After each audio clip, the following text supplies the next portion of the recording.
Hello, good morning बेटा। अभी हम लोग 12th class chemistry chapter 5 surface chemistry and your topic is catalysis. Okay, so last video हमने complete की थी about the applications of adsorption. I hope आपका हो गया होगा। डाउट है तो आप मेरे को बता सकते हैं।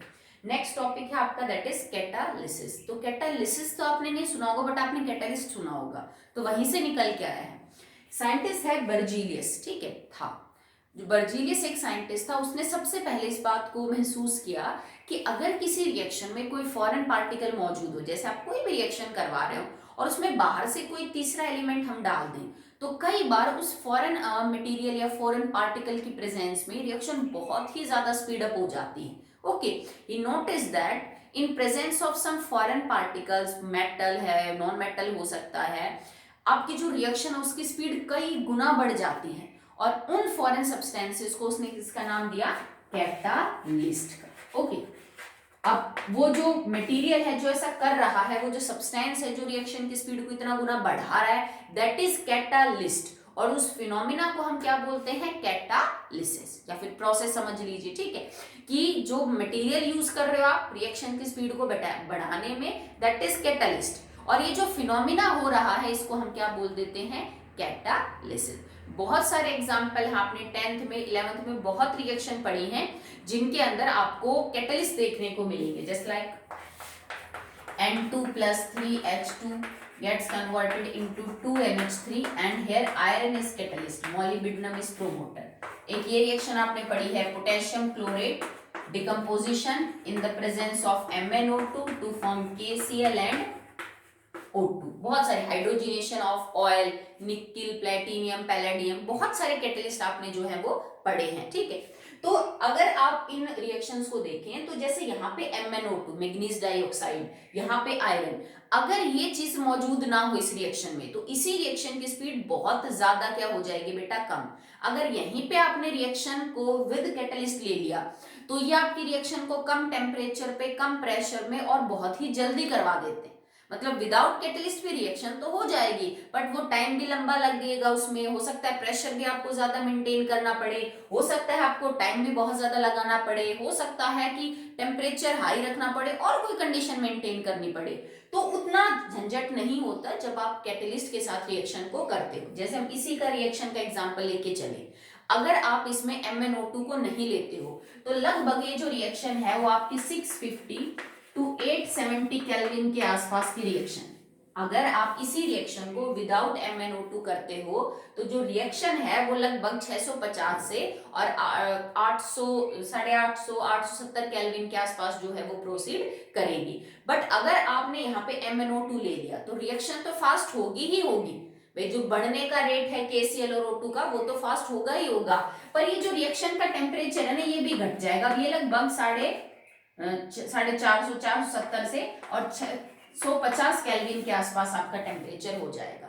ये रिएक्शन बहुत इंपॉर्टेंट है for the large production of O2, ठीक है। आजकल तो जैसे आप पढ़ भी रहे हो ना, कोरोना के टाइम पे ऑक्सीजन की जो है बहुत शॉर्टेज हो रही है, ठीक है, ऑक्सीजन सिलेंडर्स की बहुत शॉर्टेज हो रही है। तो ऑक्सीजन को बनाने के लिए देखो एक सबसे चीप सोर्स तो आपके पास एयर है कि आप हवा को कंप्रेस करिए, नाइट्रोजन और ऑक्सीजन गैस मेन है, नाइट्रोजन और गैस का जो बॉइलिंग पॉइंट है वो अलग है, आप उस हिसाब से फ्रैक्शनल डिस्टिलेशन करके ऑक्सीजन ले लो।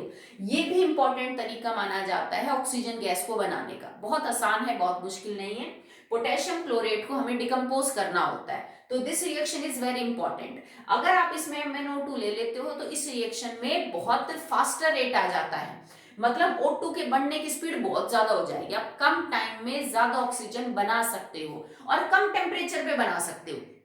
आपको इतना ज्यादा टेम्परेचर रिक्वायर्ड नहीं है अटेन करने, इतने टेम्परेचर को मेंटेन करने की दिक्कत नहीं है। आप कम देखो, लगभग हमारा 200 केल्विन टेम्परेचर कम हो गया। अब 200 केल्विन कोई छोटी चीज तो है नहीं, इतना कम टेम्परेचर पे भी हम ज्यादा प्रोडक्शन जो है वो क्या कर सकते हैं बेटा? ले सकते हैं। दूसरा, कैटलिस्ट के बारे में अगर आपसे कोई पूछे, वैसे हम बात कर चुके हैं इसकी +1 के अंदर। कैटलिस्ट एक वो सब्सटेंस है जो रिएक्शन की स्पीड को बहुत ज्यादा गुना बढ़ा देता है, but chemically it will not used up। Okay, मतलब ये एक ऐसा सब्सटेंस है जो रिएक्शन में इन्वॉल्व तो होता है, उस रिएक्शन की स्पीड भी बहुत ज्यादा गुना बढ़ा देगा, पर केमिकली उस रिएक्शन में खर्च नहीं होता। मतलब ये नहीं है कि MnO2 ने किसी के साथ KClO3 के साथ कहीं रिएक्शन करके और खुद खत्म हो गया और फिर रिएक्शन की स्पीड को बढ़ा दे, नहीं, ये खुद इन्वॉल्व जरूर होगा केमिकल रिएक्शन में, पर जैसे ही आपकी रिएक्शन कंप्लीट होगी लास्ट स्टेप में ये एज इट इज बाहर निकल जाएगा जैसा आपने डाला था। अब आप इस बात को कैसे प्रूव करेंगे? मान लीजिए कि मैंने यहाँ पे MnO2 का 100 ग्राम डाला और जैसे रिएक्शन पूरी होगी ना, आपकी रिएक्शन भी हो चुकी, स्पीड भी हो चुकी, टेम्परेचर भी कम लिया हमने, और उसके बाद रिएक्शन कंप्लीट होते ही आपको 100 ग्राम MnO2 एज इट इज बाहर मिलेगा। ओके, तो ये खर्च नहीं होता, मतलब इसकी अमाउंट कम नहीं होती, ये अपना काम करता है और उसके बाद एज इट इज बाहर निकल जाता है जैसा आपने डाला। तो कई बार पूछ लेते हैं इसके अमाउंट से क्या फर्क पड़ेगा, भाई इसी रिएक्शन में मैं 100 ग्राम MnO2 ले लूं, इसी रिएक्शन में मैं 500 ग्राम ले लूं, तो हमें अमाउंट से मैटर नहीं होता, क्योंकि इसको तो फाइनली जाके बाहर निकलना है यूं का यूं, तो आप थोड़ा ले लो या ज्यादा ले लो, रिएक्शन के ऊपर ऐसा खास फर्क नहीं पड़ेगा, हमें थोड़ा ही चाहिए होता है जाके जो एक बार रिएक्शन को इनिशिएट कर सके उस मैकेनिज्म के हिसाब से। केमिकली ये खर्च नहीं होता, इसकी केमिकल कंपोजिशन में कोई बदलाव नहीं आएगा। यूं नहीं होगा कि मैडम MnO2 जो है वो टूट के Mn और O2 में अलग अलग हो गया कि भाई मैग्नीज और ऑक्सीजन तो मिल गए पर अलग अलग। केमिकली तुमने इस कंपाउंड को जैसे डाला था ये वैसे का वैसा उतने ही अमाउंट में तुम्हें क्या मिलेगा, बाहर मिलेगा, ये इसकी प्रॉपर्टी है। It can change the speed of reaction many times without actually chemically involving in the reaction, मतलब केमिकल बिहेवियर इसका चेंज वगैरह नहीं होगा। ओके, चलिए नेक्स्ट है बेटा टाइप ऑफ कैटालिसिस, मतलब ये कैटालिस्ट जिस रिएक्शन को स्पीड अप कर रहा है, जहां उस फिनोमिना को हमने कैटालिसिस का नाम दिया। तो अब कैटालिसिस दो टाइप के होते हैं, वन इज पॉजिटिव जिसको हम अक्सर डील करते हैं, एंड दिस इज नेगेटिव।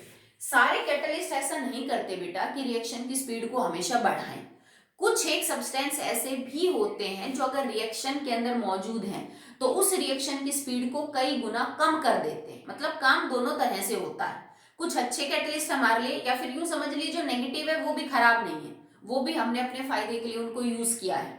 तो पॉजिटिव कैटलिस्ट वो होंगे that will increase the speed of reaction, these are the catalyst when present increase the speed of reaction many times, and these are the substances that decreases the speed of reaction many times। ये घटा देते हैं अगर मौजूद रहते हैं, तो देखो फर्क तो ये भी डाल रहे हैं भाई, रिएक्शन की स्पीड के ऊपर तो असर ये भी डाल रहे हैं और रिएक्शन की स्पीड पे असर ये भी डाल रहे हैं, पर ये अपोजिट करे, ये घटा देते हैं स्पीड को और ये क्या कर देते हैं, बढ़ा देते हैं। इनको हम बोलेंगे पॉजिटिव कैटालिसिस हो रहा है यहाँ पे, और इनको बोलेंगे नेगेटिव कैटालिसिस। जैसे अभी जो तुमने एग्जांपल पढ़ी ये वाले, N2 + 3H2 gets converted into 2NH3 in the presence of iron, KClO3 decomposes in the presence of MnO2, KCl plus O2, SO2 combines with O2 to form SO3 in the presence of V2O5। ये सारी reaction positive catalysis है। अगर आप यहाँ पे iron, यहाँ पे MnO2, यहाँ पे वेनेडियम पेंटॉक्साइड लोगे तो ये वाली जो रिएक्शन है वो सारी बहुत ही फास्ट हो जाएंगी। कुछ एक रिएक्शंस में आपको आप चाहते हो कि जो रिएक्शन है वो बहुत ज्यादा स्पीड ना ले, वो थोड़ा धीरे चले, तो हम नेगेटिव कैटालिस्ट यूज करते हैं। जैसे for example you all know H2O2, और H2O2 में प्रॉब्लम क्या होती है बेटा कि आपको हमेशा हाइड्रोजन पेरोक्साइड को डार्क कलर बॉटल्स में लाइट से कट करके रखना होता है, क्योंकि ये लाइट की प्रेजेंस में टूट जाती है। ठीक है, लाइट की प्रेजेंस में ही H2O2 will decompose into H2 + O2।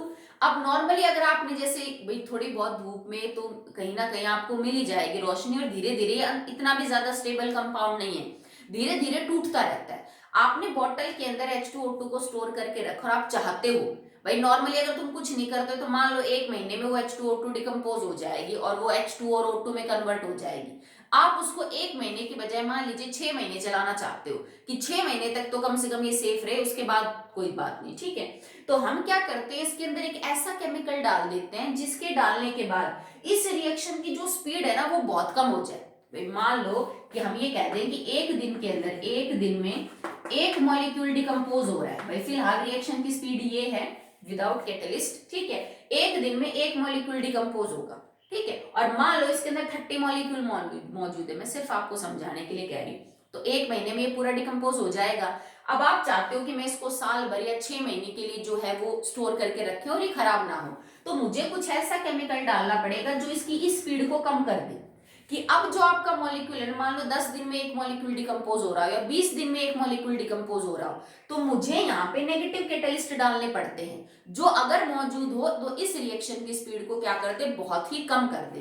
तो यहाँ पे नेगेटिव कैटलिस्ट कौन होंगे, एसिटानिलाइड और ग्लिसरॉल। ठीक है, दोनों यूज कर सकते हो आप इन दोनों में से, एक कंपाउंड के दो नाम नहीं है, दोनों में से कोई यूज कर लो। ठीक है, एसिटानिलाइड एक ऑर्गेनिक कंपाउंड है जिसका कॉमन नाम है, आप 12th में इसको अमीन्स वाले चैप्टर में पढ़ेंगे। ठीक है, और ग्लिसरॉल जो यहाँ पे लिख रखा है, ग्लिसरॉल जो है वो वही कंपाउंड है जो अपने सोप वगैरह बनाने में यूज किया था। हम फॉर्मूले लिख देते हैं इनके, अगर आपको नहीं है ध्यान। तो एसिटानिलाइड तो ऑर्गेनिक कंपाउंड है, मैं इसका वैसे आपको स्ट्रक्चर वगैरह बता देती हूँ। Glycerol is the same, propane 1 2 3 और, या फिर आप यहाँ पे फॉस्फोरिक एसिड भी यूज कर सकते हो, तीनों काम करेंगे। अगर आप H2O2 को डिकम्पोजिशन से बचाना चाहते हो तो ये तीनों के तीनों नेगेटिव कैटलिस्ट का काम करते हैं फॉर दिस रिएक्शन। एसिटानिलाइड ये होता है बेटा,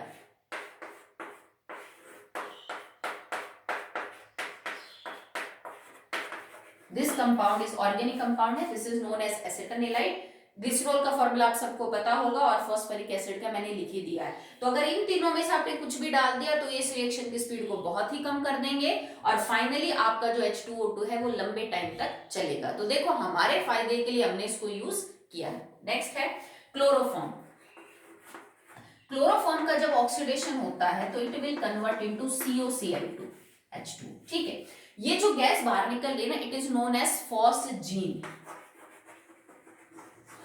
यहाँ पे भी नेगेटिव कैटलिस्ट हम जो है वो यूज करेंगे जब आप क्लोरोफॉर्म का ऑक्सीडेशन करते हो। क्लोरोफॉर्म के साथ भी बेटा सेम होता है, क्लोरोफॉर्म की बॉटल को भी अगर आपने थोड़ा खुला छोड़ा या फिर मान लीजिए बॉटल इतनी है, यहाँ तक क्लोरोफॉर्म है, ऊपर हवा मौजूद है, तो क्लोरोफॉर्म को ना ऑक्सीजन से, हवा से दूर रखा जाता है।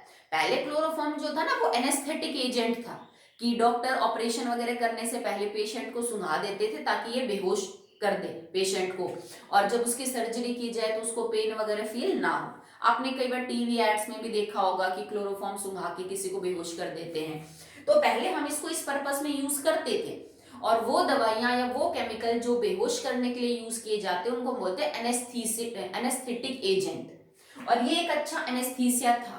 पर बाद में पता चला कि ये पेशेंट को नुकसान पहुंचा सकता है। वो उसका रीजन ही यही था कि मान लो किसी पेशेंट की 5 घंटे सर्जरी चली, कई बार बहुत कॉम्प्लेक्स सर्जरी होती है, ब्रेन की हो गया, किसी और बॉडी पार्ट की, और उसमें 4 घंटे 5 घंटे 6 घंटे लग गए। तो सर्जरी से पहले आपने बेहोश किया पेशेंट को, फिर सर्जरी के 5-6 घंटे के दौरान उसको बेहोश रहना पड़ा, फिर उसके खत्म होने के बाद भी 1 या 1.5 घंटे बाद मान लीजिए उसको होश में लाना है, तो इतना लंबे टाइम के लिए आपको अच्छा खासा अमाउंट देना पड़ेगा भाई क्लोरोफॉर्म का, तभी तो इतने लंबे टाइम तक बेहोशी की हालत में रहेगा। पर क्लोरोफॉर्म के साथ प्रॉब्लम ये होती है ना, अगर क्लोरोफॉर्म आपने उसको सुंघा दिया, उसके वेपर हमारी बॉडी में चले गए, लंग्स के अंदर या बाकी कहीं भी अगर उसको ऑक्सीजन मिल गई क्लोरोफॉर्म को, तो chloroform react with oxygen present in our body, होगी ही, ऑब्वियस सी बात है, and it will form a harmful gas that is COCl2 phosgene. Water बाहर निकलेगा, COCl2 बनता है, और ये गैस पॉइजनस है, ये आदमी को मार तक सकती है, मतलब ये एक जहरीली गैस होती है। और अगर वेपर इतने ज्यादा चले गए अंदर बॉडी में और उनको प्रॉपर ऑक्सीजन मिल गई आपकी बॉडी में, तो they will convert into COCl2 and now it can leads to death, और वो डेथ भी करवा सकती है। तो फिर बाद में इसको क्या किया गया, बंद कर दिया गया। अब हम क्लोरोफॉर्म यूज नहीं करते हैं, हम बाकी कोई केमिकल यूज कर लेते हैं, बट क्लोरोफॉर्म को वो एनेस्थेटिक एजेंट के तौर पे यूज नहीं किया जाता। तो अब मान लो भाई क्लोरोफॉर्म को यहाँ यूज ना किया जाता, पर इसकी यूज तो बहुत है ऑर्गेनिक कंपाउंड्स के अंदर, इससे आप बहुत सारे कंपाउंड बना सकते हो। ठीक है, दवाइयों में, बाकी सब चीज में इसके खूब यूज है, पेंट वगैरह में। तो इसको स्टोर तो किया जाता होगा ना कहीं भी। अब मान लो आपके पास एक बॉटल है, ठीक है, लैब भी मौजूद है, आपने इसको टाइट ढक्कन बंद कर रखा है, ऊपर तक क्लोरोफॉर्म भरा हुआ है, इसमें यहाँ तक क्लोरोफॉर्म भरा हुआ है, पर आप कभी तो इसको यूज करोगे तो इसका अमाउंट तो कम होगा ही। मान लो आप में से इसमें आप 10 ml आपने बाहर निकाला, और 10 ml निकालते ही आपका लेवल यहाँ तक आ गया, तो ऊपर तो क्या मौजूद है, एयर। ठीक है, अब तो एयर के कांटेक्ट में आ गया। अब ऐसा तो है नहीं बेटा कि निकालते रहेंगे उसको भरते रहेंगे। तो जब भी आप क्लोरोफॉर्म की बोतल को कहीं यूज करोगे वो हवा के कांटेक्ट में आ सकती है। आपको स्टोर करके रखना है तो नेक तक भरने के बाद कभी तो उसको खाली किया जाएगा ना। ठीक है, तो हम क्या करते हैं कि इस क्लोरोफॉर्म की बोतल में इथेनॉल डाल देते हैं, अल्कोहल, या फिर अल्कोहल डाल दीजिए आप कोई। अल्कोहल डालने से ये जो रिएक्शन है ना इसकी स्पीड बहुत ही कम हो जाती है, और यहाँ पे alcohol as a negative catalyst काम करता है। सेम रिएक्शन में अगर आप इथेनॉल मतलब क्लोरोफॉर्म की बोतल ले लो, उसको आप भर दो पूरा और उसमें इथेनॉल डाल दो, अब ये रिएक्शन नहीं होगी, बहुत ही कम स्पीड पे होगी, और आप उस क्लोरोफॉर्म की बोतल में फॉस्जीन गैस को बनने से रोक सकते हो। अगर किसी बच्चे ने या फिर किसी आदमी ने बॉटल को यूज कर लिया, उसमें से थोड़ा क्लोरोफॉर्म और इथेनॉल नहीं डाल रखा, तो ऊपर की हवा के साथ रिएक्ट करके क्लोरोफॉर्म के वेपर फॉस्जीन बना चुके होंगे। और जब आप इस बॉटल को खोलोगे, बाई चांस आप यूं करके देख रहे हो, तो आप सीधे आपके अंदर जा सकते हैं, नोज के थ्रू आप उनको इनहेल कर सकते हो, तो वो आपको नुकसान पहुंचा सकते हैं। तो क्लोरोफॉर्म के बॉटल्स को हमेशा जब भी उसमें हम क्लोरोफॉर्म स्टोर करके रखते हैं तो हम थोड़ा इथेनॉल डाल देते हैं, अल्कोहल डाल देते हैं, ताकि वो इस रिएक्शन की स्पीड को बहुत ही कम कर सके और ये जो जहरीली गैस है COCl2 इसकी फॉर्मेशन ना हो। ओके, सो नेगेटिव कैटलिस्ट के तो बेटा आपको कम ही मिलेंगे, पॉजिटिव के एग्जांपल दुनिया भर के हैं, आगे हम चैप्टर के अंदर पढ़ेंगे। ओके, चलिए अब बात करते हैं about the mechanism of the catalysis. भाई ऐसा किया क्या है, MnO2 में ऐसा क्या खास था, या फिर आयरन में, या फिर एसेटानिलाइड में, कि उन्होंने एक रिएक्शन की स्पीड को इतना ज्यादा बढ़ा दिया या इतना ज्यादा घटा दिया, कुछ तो होना चाहिए ना। तो नाउ द मैकेनिज्म कि हाउ एक्चुअली कैटलिस्ट वर्क। तो इसमें कई बार आपको घुमा देगा एग्जामिनर, तो एक बात बेटा सिंपल सी ध्यान रखना, catalyst only change the activation energy of the reaction. Okay, so catalyst only change the activation energy of the reaction, और ये किसी भी चीज पे कोई फर्क नहीं डालता है। ये रिएक्टेंट की कंसंट्रेशन पे, प्रोडक्ट की कंसंट्रेशन के ऊपर, टेम्परेचर के ऊपर, या फिर मतलब किसी भी फैक्टर पे, तुम्हारे रिएक्शन का रेट कांस्टेंट क्या है, तुम्हारे रिएक्शन का इक्विलिब्रियम कांस्टेंट क्या है, बाकी किसी चीज के ऊपर, इक्विलिब्रियम के ऊपर, बाकी किसी चीज के ऊपर जो कैटलिस्ट है वो फर्क नहीं डालता। कैटलिस्ट सिर्फ एक रिएक्शन की एक्टिवेशन एनर्जी को कम या ज्यादा करता है, डिपेंडिंग अपॉन कि वो पॉजिटिव कैटलिस्ट है कि नेगेटिव है। एक्टिवेशन एनर्जी क्या है ये मैंने आपको लास्ट वीडियो में बताया था, जब हम पॉजिटिव नेगेटिव उसको पढ़ रहे, सॉरी फिजिकल केमिकल एड्सॉर्प्शन को पढ़ रहे थे, कि एक्टिवेशन एनर्जी वो अमाउंट ऑफ एनर्जी है जो आप किसी रिएक्टेंट को देते हो ताकि उसकी एनर्जी थ्रेशोल्ड एनर्जी के बराबर हो जाए, और थ्रेशोल्ड एनर्जी वो कम से कम अमाउंट होता है बेटा एनर्जी का जो एक रिएक्टेंट के पास होना चाहिए ताकि प्रोडक्ट में वो कन्वर्ट हो सके। ओके, अगर रिएक्टेंट को प्रोडक्ट में कन्वर्ट होना है तो इसके पास एक मिनिमम एनर्जी होनी चाहिए, तब ऐसा करेगा, वो अदरवाइज नहीं करेगा। उस मिनिमम एनर्जी को हम बोलते हैं थ्रेशोल्ड एनर्जी। ठीक है, मान लो तुम्हारे रिएक्टेंट की थ्रेशोल्ड एनर्जी है 300 किलो जूल, और फिलहाल तुम्हारे रिएक्टेंट के पास 250 है, तो मुझे एक्स्ट्रा 50 प्रोवाइड करनी पड़ेगी, that is known as the activation energy. बस कैटलिस्ट इसी एक्टिवेशन एनर्जी को कम और ज्यादा करता है, और आपकी जो रिएक्शन की स्पीड है वो बहुत ज्यादा कम या बहुत ज्यादा स्लो हो सकती है। कैसे, देखो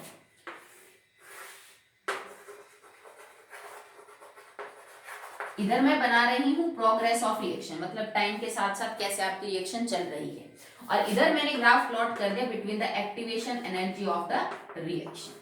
इधर एक्टिवेशन एनर्जी है रिएक्शन की और इधर आपका प्रोग्रेस ऑफ द रिएक्शन है। मान लो कि किसी रिएक्शन के लिए ये ग्राफ जो है वो कुछ यूं जा रहा है, इस तरह का ग्राफ है, आप थोड़ा और कर लीजिए इसको।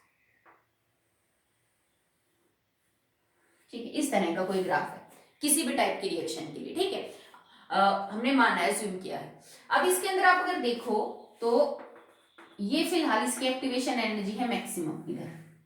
ठीक है, एक्टिवेशन एनर्जी आप इसकी जगह पोटेंशियल एनर्जी भी लिख सकते हो, समझने की बात है। ठीक है, ये इसकी एक्टिवेशन एनर्जी, मतलब शुरुआत में जब आपकी रिएक्शन शुरू होगी यहाँ से धीरे धीरे एक्टिवेशन एनर्जी जो है वो बड़ी बड़ी मैक्सिमम गई, देन उसके बाद डिक्रीज होना स्टार्ट होगी, रिएक्शन जैसे जैसे जो है चल रही है।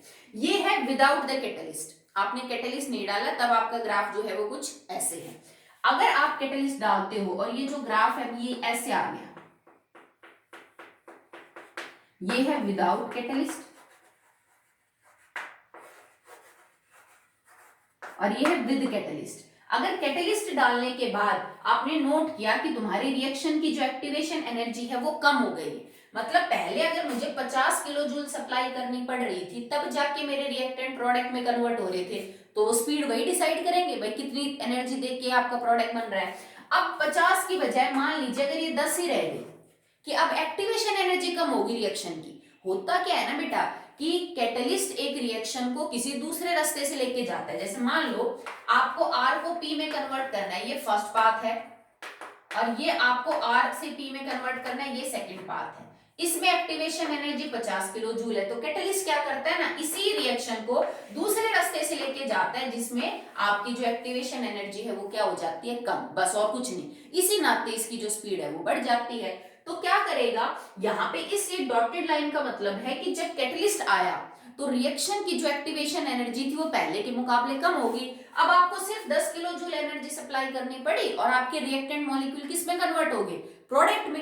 तो सोच के देखो कि पहले ये 250 से 300 के बीच में मॉलिक्यूल्स 1000 थे, उन 1000 में हो सकता है कि 250 से 300 के बीच 1000 या उससे ज्यादा मॉलिक्यूल भी आपके हों, ठीक है। अब आपको 50 की जगह सिर्फ 10 देनी पड़ रही है, तो इसका मतलब ये जो 1000 मॉलिक्यूल थे इनमें में से भी किसी मॉलिक्यूल, बहुत सारे ऐसे होंगे जिनकी ऑलरेडी अब तो एक्टिवेशन एनर्जी देने की जरूरत ही नहीं पड़ी, ठीक है। मान लो कि आप यहाँ पे 250 वाले को 50 देके 300 कर रहे थे, अब इसकी जो एक्टिवेशन एनर्जी है वो 250 से आपको 50 देना ही नहीं पड़ा, 10 में आपका काम चल गया। तो जितनी कम एक्टिवेशन एनर्जी होगी ना उतनी ही रिएक्शन की स्पीड क्या होगी बेटा, ज्यादा होगी। जितनी रिएक्शन की एक्टिवेशन एनर्जी ज्यादा होगी उतनी ही रिएक्शन की स्पीड क्या हो जाएगी, कम। जब एक्टिवेशन एनर्जी थोड़ी होती है तो उसको लेके रिएक्टेंट जल्दी से प्रोडक्ट में कन्वर्ट हो जाता है। अगर ये एक्टिवेशन एनर्जी का गैप बहुत बड़ा है तो रिएक्टेंट को टाइम लगता है उसको मैच करने में, आपको सप्लाई करनी पड़ेगी बाहर से वो, और तब जाके आपकी रिएक्शन होगी। तो टेम्परेचर कम ज्यादा का भी यही रोल है कि बिना कैटलिस्ट के वो रिएक्शन इतनी हाई टेम्परेचर पे हो रही है, जैसे हमने KCl3 का एग्जांपल लिया था, KClO3 का, और कैटलिस्ट के साथ वही रिएक्शन कम स्पीड पे होगी, सॉरी कम टेम्परेचर पे होगी। ज्यादा टेम्परेचर का मतलब जब एक्टिवेशन एनर्जी ज्यादा थी तो टेम्परेचर ज्यादा डिमांड हो रहा था, वो हीट कन्वर्ट हो रही थी एक्टिवेशन एनर्जी को मैच करने में। अब एक्टिवेशन एनर्जी घट गई रिएक्शन की तो आप कम टेम्परेचर में ही वो रिएक्शन क्या कर सकते हो, प्रोसीड करवा सकते हो।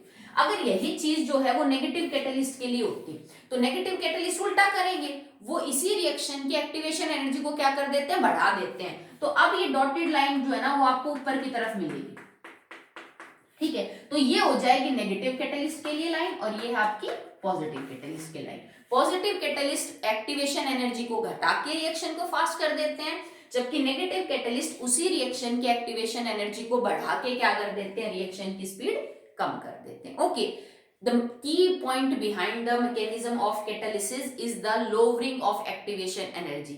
कैटलिस्ट सिर्फ एक रिएक्शन की एक्टिवेशन एनर्जी को कम करके उसकी स्पीड को बढ़ाता है, बाकी वो कुछ नहीं छेड़ता। वो उसके इक्विलिब्रियम कांस्टेंट पे, रेट कांस्टेंट पे, कंसंट्रेशन पे, इन सब पे, उसके अमाउंट पे, इक्विलिब्रियम पे, किसी चीज के ऊपर कोई फर्क नहीं डालता है जो आपका कैटलिस्ट होता है वो, ठीक है। अब एक और बात, जैसे हम यहाँ पे ले रहे हैं कि यहाँ से मेरा रिएक्टेंट था और यहाँ मेरा प्रोडक्ट था, ओके भाई, रिएक्टेंट यहाँ से रिएक्शन तो तभी शुरू होगी जब रिएक्टेंट होगा, फाइनली जाते जाते सब प्रोडक्ट बन जाएगा। तो ये जो ग्राफ हमने बनाया ना, आपका ग्राफ ऐसा भी हो सकता है और आपका ग्राफ यूं भी आ सकता है एग्जाम में, may be it like that, ठीक है। मतलब देखो इसमें मैंने यहाँ पे इसको ऊपर किया, उसको नीचे किया, इसमें मैंने यहाँ पे इसको नीचे कर रखा है, इसको ऊपर। It simply depends upon the type of reaction कि वो एक्सोथर्मिक है कि एंडोथर्मिक है। क्योंकि देखो बेटा, रिएक्शन का डेल एच क्या होगा, इट इज Hp माइनस में HR, ओके।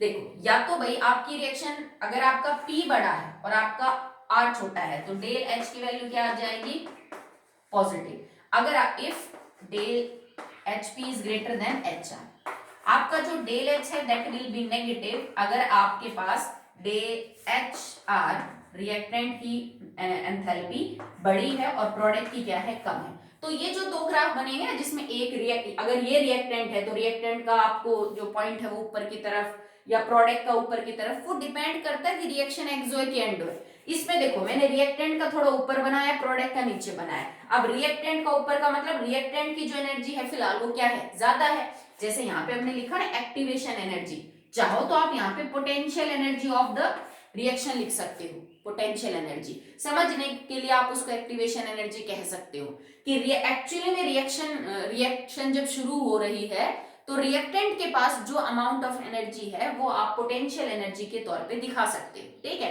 अब जो पोटेंशियल एनर्जी है, मान लीजिए ये डाटा है रिएक्टेंट का और ये प्रोडक्ट है, तो रिएक्टेंट की ज्यादा है, प्रोडक्ट की कम है। रिएक्टेंट की ज्यादा, प्रोडक्ट की ज्यादा कब होगी, when your reaction is exothermic. इसके अंदर मैंने क्या किया, रिएक्टेंट की कम लिखी, प्रोडक्ट की ज्यादा लिखी, इसका मतलब your reaction is endothermic. Okay, समझने के लिए पोटेंशियल एनर्जी लिख सकते हो, बट एक्चुअली में एक्टिवेशन, क्योंकि पोटेंशियल एनर्जी क्या है, रिएक्टेंट के अंदर जो ऑलरेडी एनर्जी मौजूद है उसकी, किसी में 250 है, किसी में 300 है, किसी में 400 है। अब उसको आपको प्रोडक्ट, अगर किसी की पहले ही थ्रेशोल्ड एनर्जी उससे ज्यादा है तो वो तो प्रोडक्ट में कन्वर्ट हो ही जाएगा, ठीक है। उसके लिए तो जरूरत है नहीं कि कैटलिस्ट आएगा कि नहीं आएगा।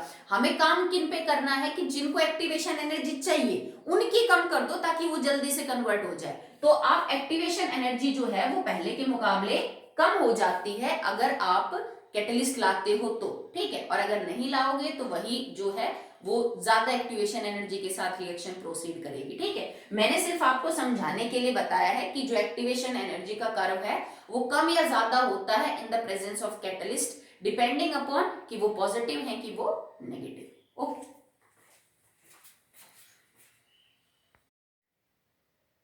Next topic is catalytic poison, ठीक है। तो कैटालिटिक पॉइजन क्या होते हैं बेटा, these are some substances when present in the reaction decreases the reaction, या यूं समझ लीजिए कि कैटलिस्ट की एक्टिविटी को बहुत घटा देते हैं। आपने कोई रिएक्शन करवाई, ठीक है, जैसे ये है N2 + 3H2 gets converted into 2NH3, और यहाँ पे आयरन एज ए कैटलिस्ट मौजूद है जो रहेगा तो रिएक्शन की स्पीड को बहुत ज्यादा करेगा।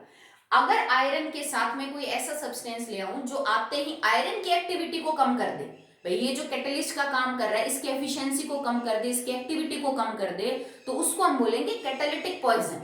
कैटलिस्ट के लिए जहर है, ठीक है, कि अगर प्रेजेंट रहा कैटलिस्ट के साथ, कैटलिस्ट के काम को खराब कर देगा, उसके काम को धीमा कर देगा, तो उनको हम कैटालिटिक पॉइजन बोलते हैं। और इस रिएक्शन के लिए carbon monoxide is a catalytic poison. Few example ही हैं, आप याद कर लीजिए, बहुत बार पूछे जाते हैं कि हैबर प्रोसेस, अमोनिया के बनाने के हैबर प्रोसेस में आयरन के लिए carbon monoxide is an catalytic poison. अगर आप आयरन को कांटेक्ट में आने देंगे CO के, तो आयरन अपना काम नहीं करेगा और रिएक्शन की स्पीड जो है वो वैसे नहीं बढ़ेगी।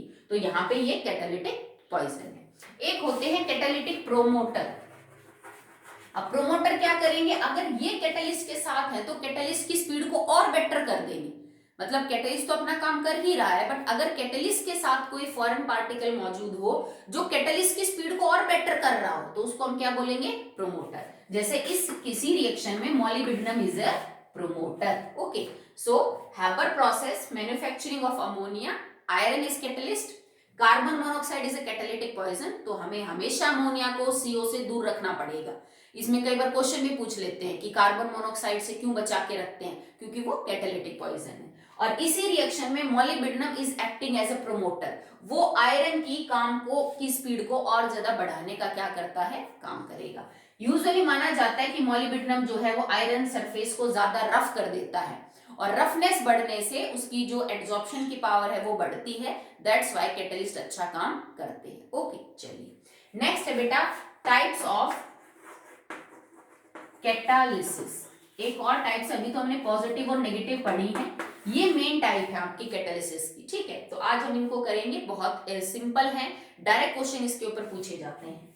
One is homo and one is hetero, homogeneous catalysis and heterogeneous catalysis. तो होमोजीनियस और हेट्रोजीनियस कैटालिसिस में फर्क क्या है, होमो means same and hetero means different. तो इसमें सेम क्या है और इसमें डिफरेंट क्या है।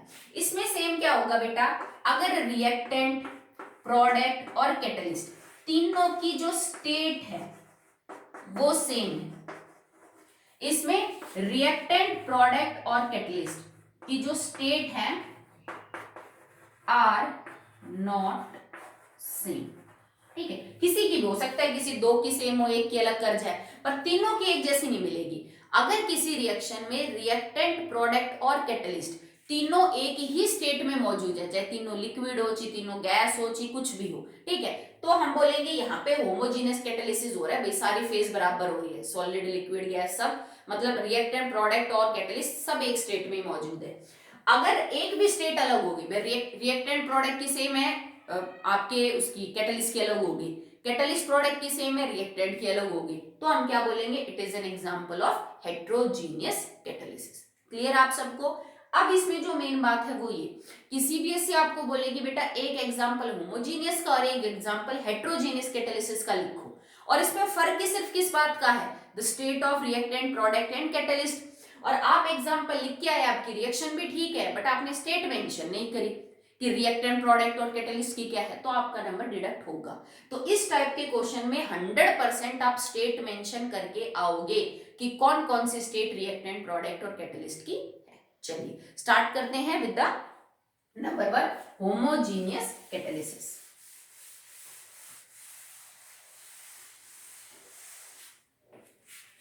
तो होमोजीनियस कैटालिसिस के अंदर एग्जांपल 1 है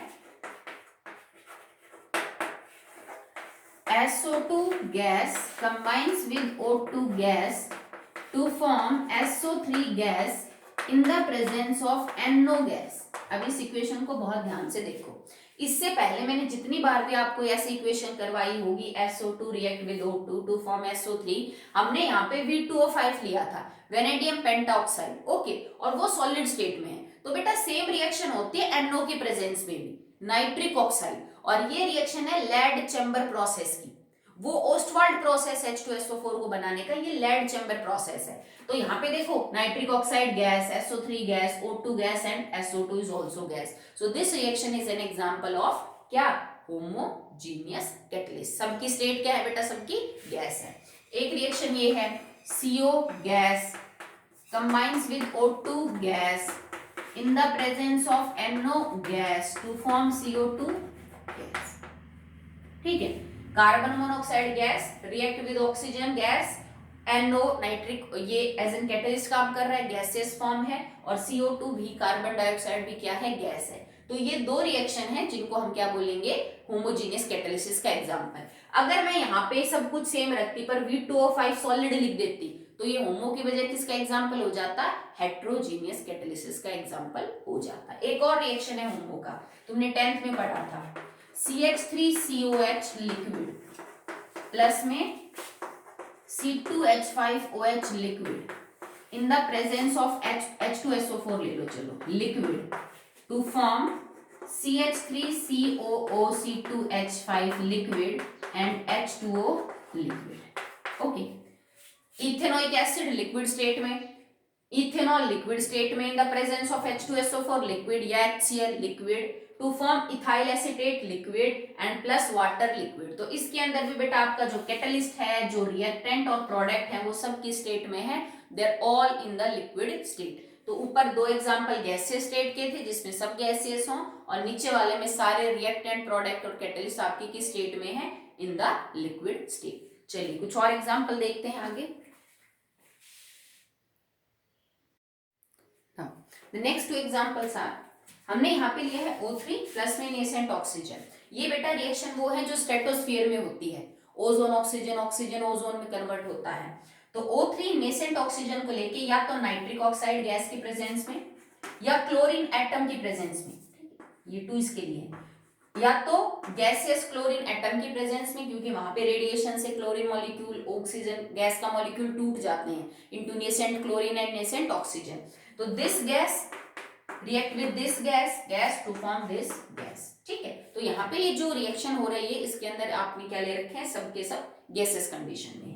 ये वो रिएक्शन है जो आपने फर्मेंटेशन ऑफ मोलेसिस में पढ़ी है, सुक्रोज। ठीक है, तो सुक्रोज का सॉल्यूशन यहाँ पे क्या लिया था हमने, एक्वस विद वाटर प्लस में H2O लिक्विड, एक्वस मतलब लिक्विड में ही है, ये भी लिक्विड है। जो ग्लूकोज बनेगा उसका भी एक्वस सॉल्यूशन होगा, और जो फ्रक्टोज बनेगा उसका सॉल्यूशन भी कैसा होगा बेटा, एक्वस मतलब लिक्विड में। So this liquid liquid liquid and liquid. अब इसके ऊपर हम क्या लेते हैं, H पॉजिटिव लेंगे, ठीक है, किसी एसिड से लेंगे जो एक्वस कंडीशन में से आएगा।